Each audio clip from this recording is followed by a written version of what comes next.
I'm Sharronda Williams, and welcome to Prime Video Recaps. Welcome to Prime Video Recaps, where I will be recapping some of our favorite Prime Video original titles in order to help you prepare before binging a new season. With The Wild Season 2 premiering on Prime Video May 6th, I thought you might need a little reminder of everything that happened in Season 1. So sit back, buckle up, and let's dive into The Wilds Season 1. The Wild centers around a group of teenagers from different backgrounds who must fight for survival after a plane crash strands them on a deserted island. The castaways both clash and bond as they learn more about each other, the secrets they keep, and the traumas they've all endured. There's just one twist to this thrilling drama. These girls did not end up on this island by accident. Wait, I'll get to that in a minute. We gotta meet our characters first. Let's start with the mastermind behind it all, Gretchen Klein. Gretchen Klein is a former college professor who was fired for her unorthodox ways. She's running a social experiment to prove that women are capable of impressive collaboration. She thinks that a society in which women are in leadership will result in no more conflict. Nearly every bit of data collected till now indicate that this study will deliver the outcome we've all been dreaming of.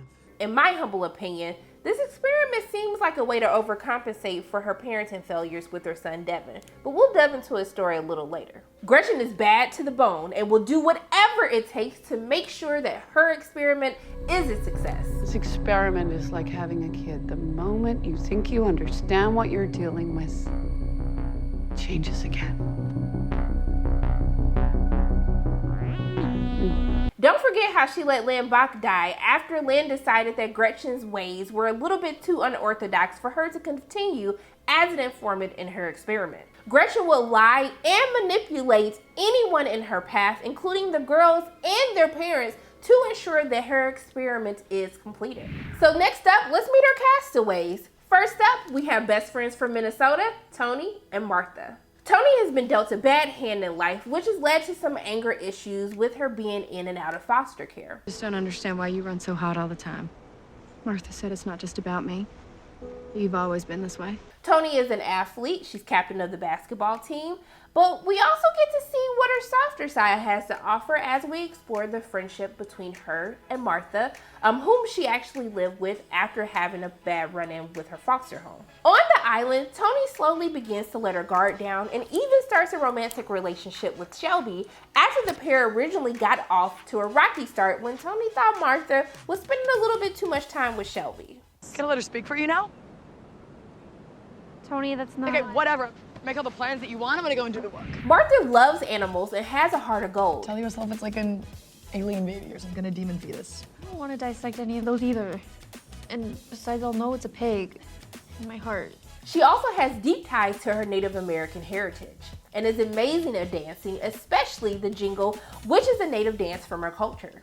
When Martha was young, she injured her leg, which led her to take physical therapy to help it heal.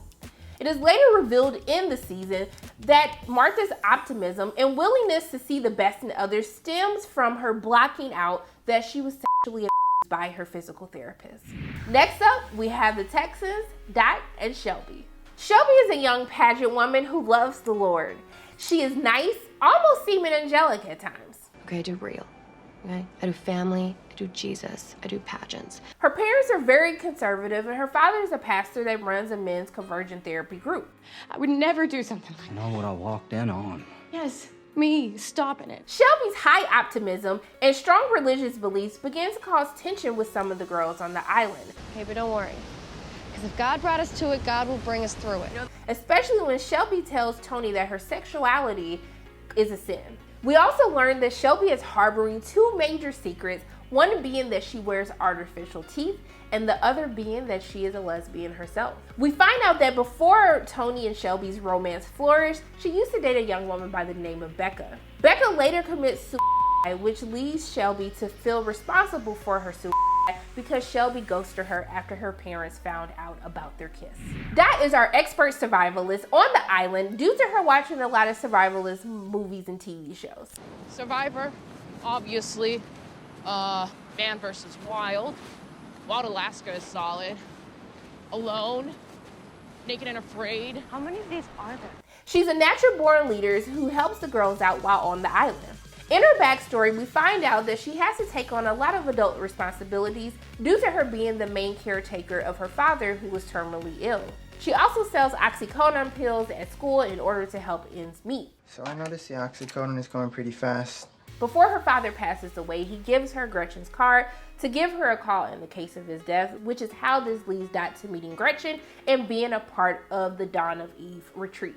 Now, we still don't know at the end of season 1 whether or not Dot is actually in on this experiment with Gretchen, but I'm hoping that maybe she isn't, but I don't know yet. Next, we have 2 students from the East Bay Academy of Art, Leah and Faten. Leah is a wise beyond her years teenager who gets involved with an author who is much older than her. Once her author boyfriend, Jeffrey, figures out she is underage from receiving a copy of her birth certificate in the mail, he abruptly ends their relationship, leaving Leah devastated. I sat in my f***ing love puddle. I don't know about you, but I definitely think Gretchen was the one behind sending that birth certificate to Jeffrey, unlike her best friend, whom Leah accused. Leah's parents sees that their daughter is changing before their eyes and decide to send Leah to the Dawn of Eve retreat in order to help her get back on the right path. On the island, Leah is very irritable and unstable at times. She starts to see suspicious things happening, especially with Nora. Leah begins to think that Laura knows why they're stranded on the island. However, I'm not sure if the others believe her. It was you have something to do with this. Faten is a Muslim teenager who has a killer fashion sense, and she's sexually free. Any chance this is some kind of icy hot knockoff? Yeah, no, that's lube. She is also a cellist who is destined for greatness. Faten wants to have more fun, but her parents, especially her mother, have her on a strict schedule and curfew. All of this rehearsing is killing me. Faten and her father have a great relationship until she finds out that her father is cheating on her mother when she finds sexually explicit photos on his phone. Upset, Faten decides to send some sexual explicit photos of her father out to his contact list, which leads to an even bigger issue as now Faten's mom is starting to lose business deals with her real estate business and they can't even show their faces anymore at the mosque. In order to get their daughter back on the right path, they send Faten to the Dawn of Eve retreat. On the island, Faten is definitely not a team player at the beginning, leaving many of the girls to feel like she wasn't pulling her weight. We're slaving away out here and you're off worrying about dental hygiene. However, as the girls continue to bond throughout their time on the island, Faten actually begins to come around and even begins to care for a lot of the girls, even becoming a caretaker in certain events. Last but not least, we have our twin sisters from New York, Rachel and Nora. Rachel is an experienced diver who pushes herself and her body to its limits. In her pursuit to become an Olympic diver, she has a conversation with her coach where her coach lets her know that she doesn't have the body to continue her swimming career. Look at them. Kills me to admit it, but that is the kind of physique that succeeds in this sport. And they are short, compact bodies with itty-bitty pancake chests and some kind of freakish genetic ability to pack on muscle and zero fat. And that is just not you anymore. As a result, Rachel ends up developing an eating disorder, which eventually lands her into the hospital after she faints, leading her parents to send her on the Dawn of Eve retreat. On the island, Rachel tends to stick to herself, but she is determined to find a way off the island.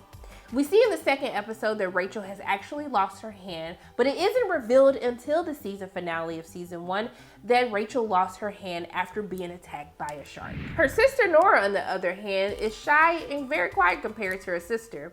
You're smart, huh? I just read a lot.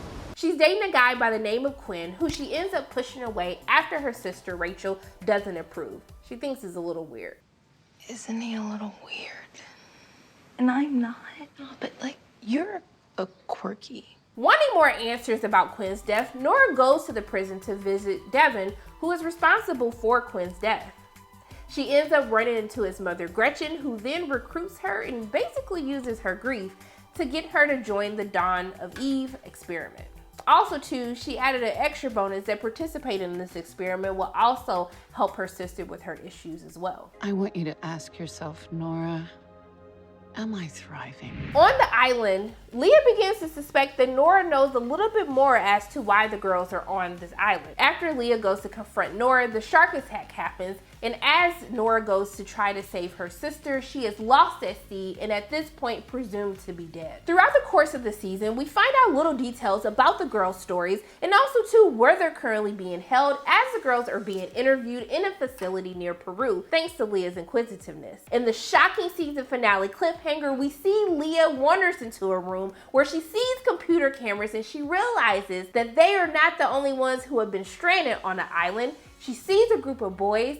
They're currently stranded on an island with the group name Twilight of Adam. There you have it. That's everything that you need to know about season 1 of The Wilds. Don't forget, season 2 of The Wilds premieres on Prime Video May 6th. Be sure to let me know in the comment section below what were some of your favorite moments of season 1 of The Wilds. And also drop a hint on what's the next Prime Video title you would love for me to cover next. Once again, my name is Sharronda Williams and thank you for watching Prime Video Recap.